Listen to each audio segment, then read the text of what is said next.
Thank you so much for joining. I really appreciate the love and support. The previous video was just amazing and the support was just marvelous. So today we have an amazing woman who's going to share her story with us. We're going to talk so much about a lot. So just stay tuned, guys. Just get inspired by this. Please don't forget to put in the comment section, share to your family and friends, and get someone to be inspired by this beautiful woman here. I know you can't wait. Just get a chilled beer. If you don't drink, please get water. Sit back and relax. Let's get right into the video. Thank you so much for joining. Thanks for having me. Yes. What's your name and where are you from? Okay, my name is Noelle Ojo, and I am from, I guess I'll say the Washington, D.C. area, Maryland, but originally from Brooklyn, so you might hear an accent. That's why. All right. But yeah. Yes. How has it been living in the States and visiting Africa, and also your first time coming to Africa? How was it like? Okay, so I grew up in Brooklyn, and as a teenager moved to the DC area. But my first time to the continent was actually my first time overseas when I was a law student. Okay. And that was all the way back in 2000 to Kenya, to Nairobi, Kenya. Okay. And I did a summer internship at like a women's rights legal aid clinic. Okay. And I think that's where the bug bit me for not only travel, but specifically travel, like living and working in Africa. I knew then it's like, oh, I don't want to be in a courtroom. I don't want to work for a firm. I want to do this. Okay. Whatever that was. And I wasn't even sure how I could do it, but I just knew that I wanted to do that. And so I graduated from law school and then joined the State Department as a Foreign Service officer, and immediately joined like after graduating. And so my first assignment was in Lagos, Nigeria. I was there for 2 years, loved it. I was a consular officer, so I gave visas and green cards and things like that. And then my second assignment was to Yaoundé, Cameroon. Loved Cameroon. It's an awesome country, and people, food. It was fascinating, and I was a cultural affairs officer there, so I got to travel around quite a bit, like learn the country, you know, in a way that I think a lot of people wouldn't necessarily, right? And then came back to Washington briefly, and then had an opportunity to go to Nigeria, like independently, privately. I wasn't with the government. I was on my own. I worked for a Nigerian firm, like private equity firm. I lived, all my coworkers, when it was a different experience too, right? Because when you go with the government, you're really protected and in a bubble a little bit, to be honest. But no bubble, and I was out there living the life. Met my Nigerian husband out there and stuff like that. So it was a great experience. And then so married, was pregnant. We came back to the States, and working, you know, just in Washington, still in government work for a few years, and then we decided as a family we wanted to go back overseas and go with our kids. So I joined the USAID, our Agency for International Development, which does development work. So I'm a democracy and governance officer with USAID. And then so my first assignment with them was to Dakar, Senegal. Love Dakar. I mean, clearly I love every place, right? But love Dakar. I love the work I was doing, love the people. I miss it terribly. And because I left in 2021. And then came to Ghana. Loved Accra. It was a good experience, but I didn't stay. I only stayed for a year. And now, I left about a year ago now, and I'm stationed back in Washington. I'll go back out again eventually, most likely to Africa. I love the continent and the things that you can do here, and I'm fascinated with the people and the culture. So, and the work that can be done here. So that's my where we've been. She actually has a big profile. You keep flipping, and we never finish. Yes. You first visited Kenya. Yes. And you fell in love with Africa. Yes. And you were working for the government. And looking at Kenya as your first African country and overseas country, you know, what was going through your mind when you were first visiting Africa the first time? You know, what they say about Africa? You know, like Africa is this, Africa is that, negatively. So what was going through your mind when you were assigned this duty? So for that one, I was just a student, right? And so I actively sought Kenya. I think I actually was really fascinated with going to Africa because, believe it or not, The Color Purple, the movie, inspired me when I was like 10. Yeah, I'm 8. You'll know my age quickly, but I was 10 when The Color Purple came out. And the scenes when Nettie's like Celi's sister was, you know, she was, I just thought it was so beautiful. I thought it was so fascinating. It was like the music, the sound, the color, the community. And so we would get, and I grew up in the 80s, so I saw the, you know, Ethiopian famine and the distended bellies and the message you were constantly bombarded with about what Africa was in a very negative way. But, you know, those other images were with me too, and that's what I was seeking. And so it was just interesting to know, like, I mean, I knew enough. I felt like there would be like maybe I would be connected and stuff like that. I will, to be honest, it was a lovely experience in Kenya, but it was, you know, we did the safaris, and, you know, it's a beautiful, you know, went on the lake Naivasha, and I saw pink flamingos, and you know, you're in the water with, and the people were very friendly, very nice. But it wasn't until I went to Nigeria where I felt like that real like connection. Oh, these are my people, because you know, Black Americans are from West Africa, like the vast majority of us, and so you felt the cultural remnants of like who we are as a culture. I immediately can pick that up when I was in West Africa. Awesome. Yeah, but Kenya was great. Like, it was a good experience, and just to see a different way to live and different culture. I had some really good friends that I made there. I was taken care of very well. I ended up living with a couple. Like, I was like they treated me like a cousin, like a baby sis. So I got to, you know, I took the bus to work and walked around, and I felt like I was, you know, fairly integrated. I was only there for a few months, but I had a really good time. Wow. This is just amazing. Now let's talk about your occupation and you as a woman as well. You coming to Ghana and you quit your job. Should I say you quit your job? Oh, no. I was still with the government when I came to Ghana. I was assigned here. Okay, so yes, you came to Ghana, and you know how Africans in Africa actually say most things about women, that women are supposed to be in the kitchen and women are supposed to be doing house chores and men are supposed to take care of other things. Do you believe in that, and did you see that in Africa, and what do you see that African women, or let's say Ghanaian women, will be bringing to the table if they are allowed to go out there? Interesting question. I think the perspective I'll bring is a little different, because I think when you're here as, you know, I'm here on assignment, and this is in any of the countries that I'm in, I'll say this, like, they know I'm American, right? So even if you're dating, because I dated and different things like that, there's a little bit of a different expectation, or you can get excused for maybe not being the exact same, like, oh, well, she's American, or, you know what I mean? So I don't think some of the same expectations, and even when I chat with my African friends, whether they're from Cameroon or Nigeria or Senegal, it's definitely a different expectation, and I can get away with things as an American woman that they couldn't, you know, and we've had open conversations about that, right? Simply because I'm coming from a different culture, right? And that's another thing I think as Black Americans to understand, like, because sometimes we'll come, and I talk about this in my book, like the idea that, like, okay, I'm coming home, and you know, and it's like, in a way, yes, but you are not from that place, and that will be made very clear to you, not necessarily in a negative way, but you know, you like a distant cousin, but you're not from that place, because and I think I never felt more American than when I went overseas for the first time, and I realized I would talk to people, and they're like, "Oh, the American girl." Oh, wow. And it's like, oh, you know, because in our culture, like in the States, it's black. You know, like we're so, you know, there's such an effort to keep us separate from, like, it's really hard to explain, but my identity was more American, whether I liked it or not, when I'm abroad.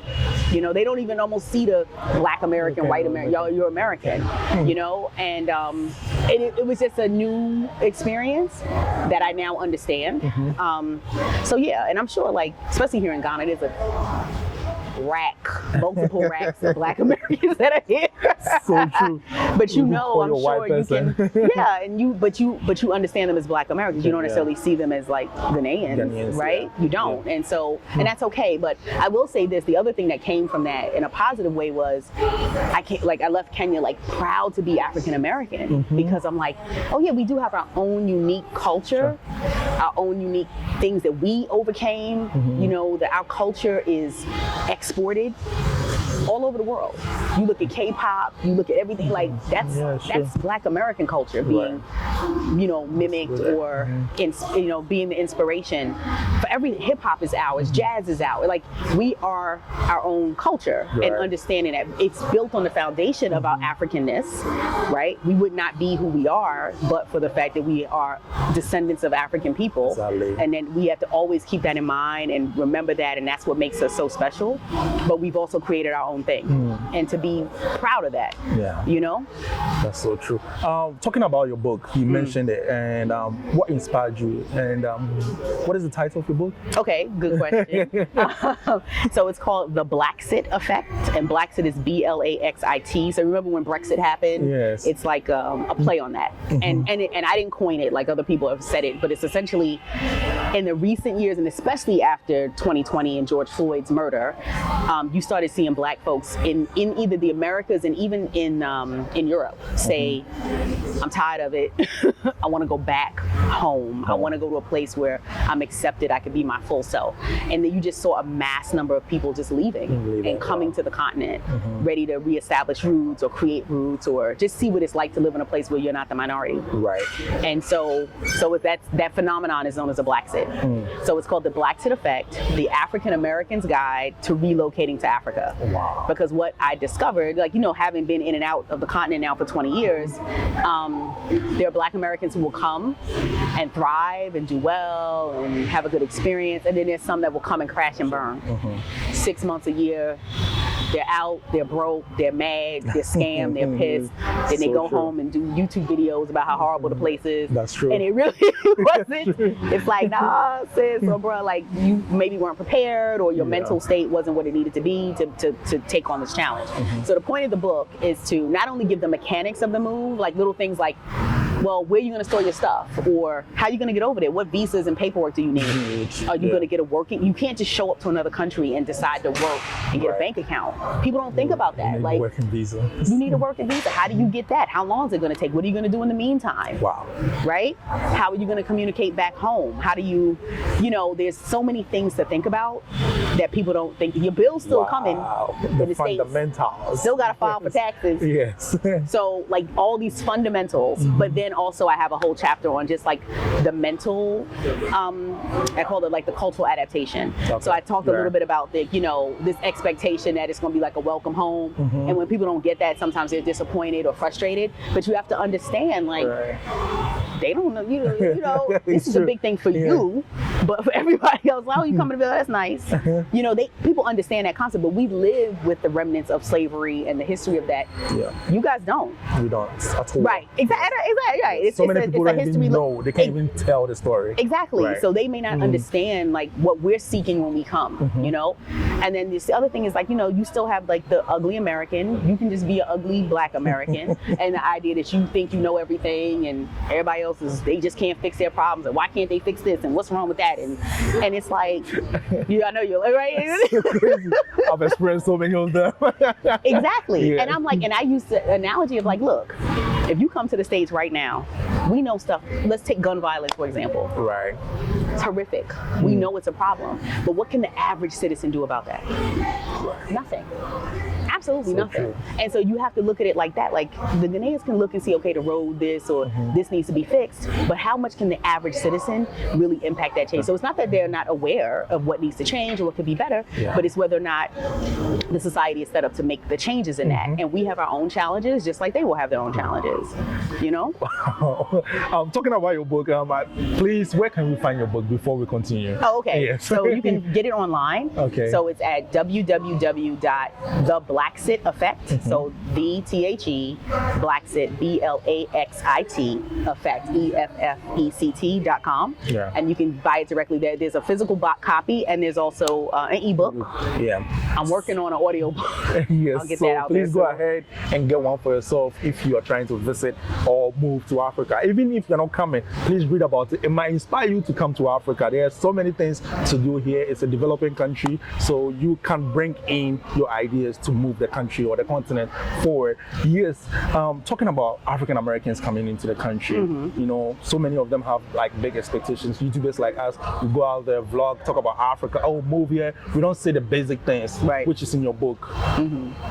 What do you think, or what can people do to help these people coming in here? I mean, with these big expectations, like, oh, there are so many investments to take, but they don't go for the basic, like getting visas and also trying to come with the locals for advices. Right. Yes. So what do you think can help as YouTubers or as influencers to help these people who are coming, African Americans or any other people coming to the continent? Do a lot of research on, as to what it's really like. Like, so the idea, if you want to start a business, understand that some countries have different rules, right? So like in some countries, I'm not sure what is in Ghana, like a business has to have 50% or 51% Ghanaian ownership. So you can't just come in here and do your business. You have to find a local Ghanaian. Other countries aren't like that. You can do it in Senegal and you can just have your own thing. Same thing with, I hear a lot of I'm gonna buy land, I'm gonna build a property.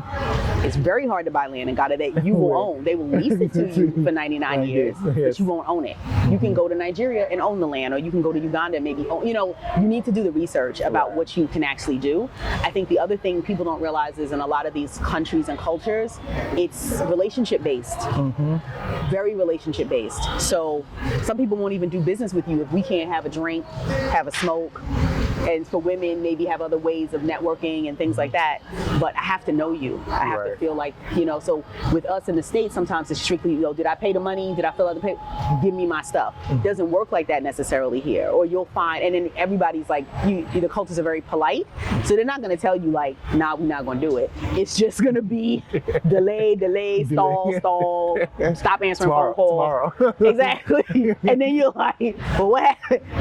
You don't have the, or the right person to introduce you or can vouch for you and things like that. I think the other things too is like understand these things take time. You're not going to come in here and 6 months later you starting a business and it's thriving. It could take years. And so I think talking to people who have been here, expats, and particularly as African American expats, because our experience might be very different than let's say a white American, talk to folks who have been here and who have done it, because there's probably a lot of disappointment, but then a lot of success, or they can talk to you about, and then be willing to listen, because that's the other thing.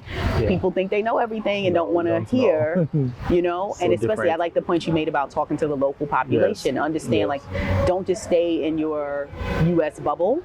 I think it's important to have a mix of community, but definitely being with the brothers and sisters, that's home, that's family, but then you also have to reach out and start to meet the locals who you live with. This is your new community and family, and you should be able to engage and connect, and that's going to take time. Yes, it's true. Ghanaians, I mean, Africans as a whole actually help people who are coming in from the West. So they will do anything to help you to get up there. They won't rip you off unless you're trying to move away from the people around your circle. You know that. So like if you come in here to hustle, I'm gonna hustle you first. That's true. Right, but if you're here to like really build and do something, and you become part of like people are very open. Like community-based people, so they'll always take care of your children. You wouldn't know. So all right, guys, this has been an amazing topic. I really appreciate that. This is not the end yet. Please still stay. She's going to tell us a lot as well about her book. I mean, let's go back to the book again and talk about your last page. How you put things there. What is in the last page of the last book? Page. That's a good question. Last page. So I think if I had to sum it, I think I kind of end with the idea. There's a quote. Don't quote me yet, but it's a quote in there about try everything. Because like if you're gonna come here and everything has to be US, then you might as well stay where you were, right? So like the idea of like try the food, go to the weddings you get invited to, go to the funerals you get invited to, go, wear the clothes, buy the things, have the experience of the people, because I think that's when you'll get to appreciate it. And then understand that there's many ways to live, there's many ways to exist in the world, not just the way the States is, because that's definitely like an issue that I think Americans in particular have. is the idea that like we're the only way to do it. You know what I mean? We're the only, you know. And so I think you have a better experience when you try. So like I think the key word in anything like with international stuff or any type of cross-cultural thing is try. Just give it a try. You're not gonna like everything. You're not gonna love everything, but find the things that you do like and try. And you'll be surprised. Yes, you will be surprised. Now let's talk about women. Women in the industry. You work for the law firm. You work for the U.S. state government, and you as a woman being in this broad industry of men, you know, so many of these places are full of men. How did you adjust yourself in this, and what advice will you give to women out there who are trying to be part of this industry? So I'll give my experience more when I was in the private sector in Nigeria. Because I'll be honest, like with the federal, like the U.S. government, USAID, it's a lot of women as foreign service officers. So it's not like I think a typical experience. Depending, I mean, you know, it's like 50-50, or it's not, you know, not heavily male dominated. But when I worked at like a private equity firm in Nigeria, heavily male dominated. I think just always try to keep whatever your core values are, right? Because people might try to shift you, especially younger women. There's definitely a lot of pressure to get physically involved with people, romantically involved with people to get ahead.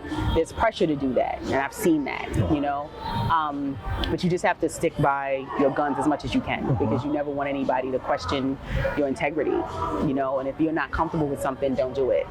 Period. There'll be another opportunity. There'll be another way, and sometimes you might have to lose a job or whatever. But you know, I mean, sometimes that's easier said than done, depending on like if families are relying on you and things like that. So it can be very difficult. I don't mean to make light of that, but try your best, because it's real. It's definitely real. It's true. But and then of course women always oftentimes have that struggle of work-life balance.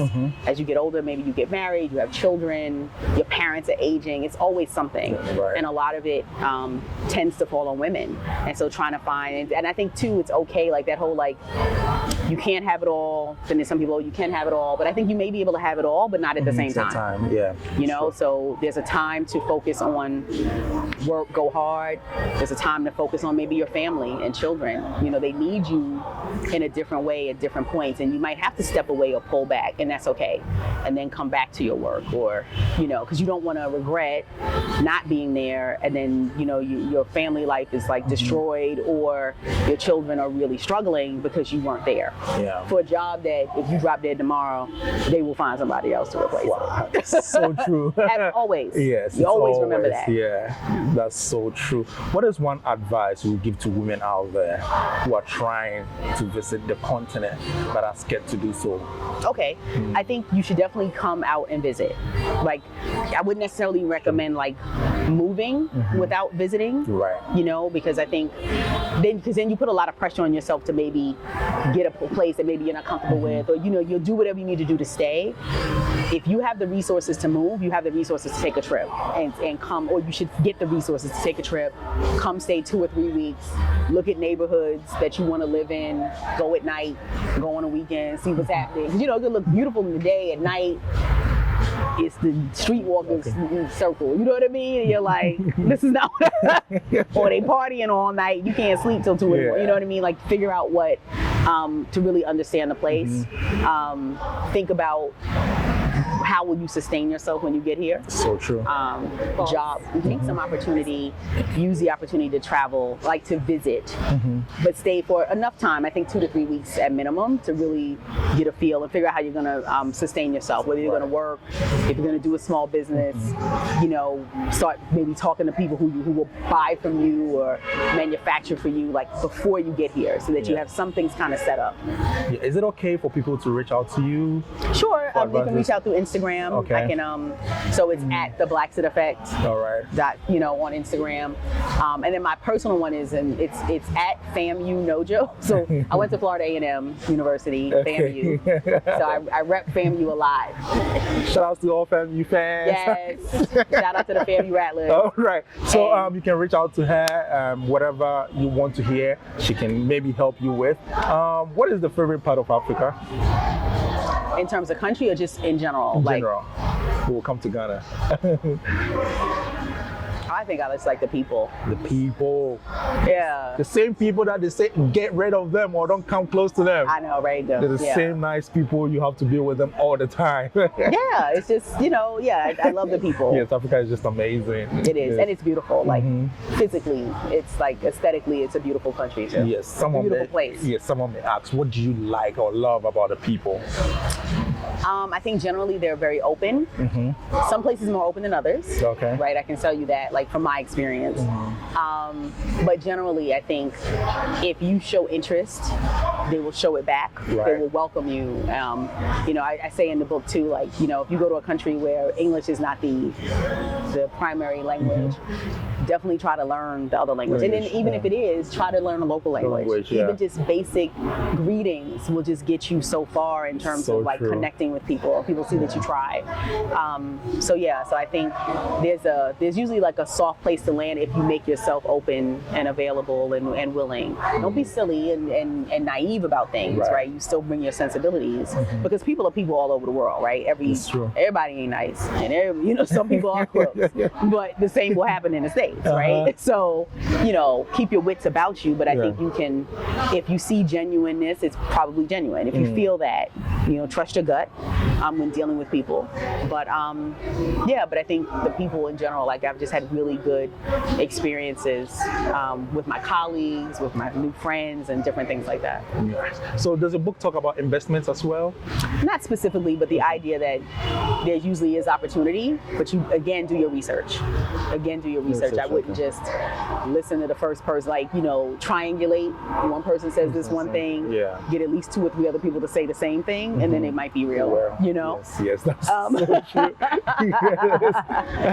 So guys, thank you so much for staying tuned. I know you guys have stayed throughout the video, and I really appreciate that as well.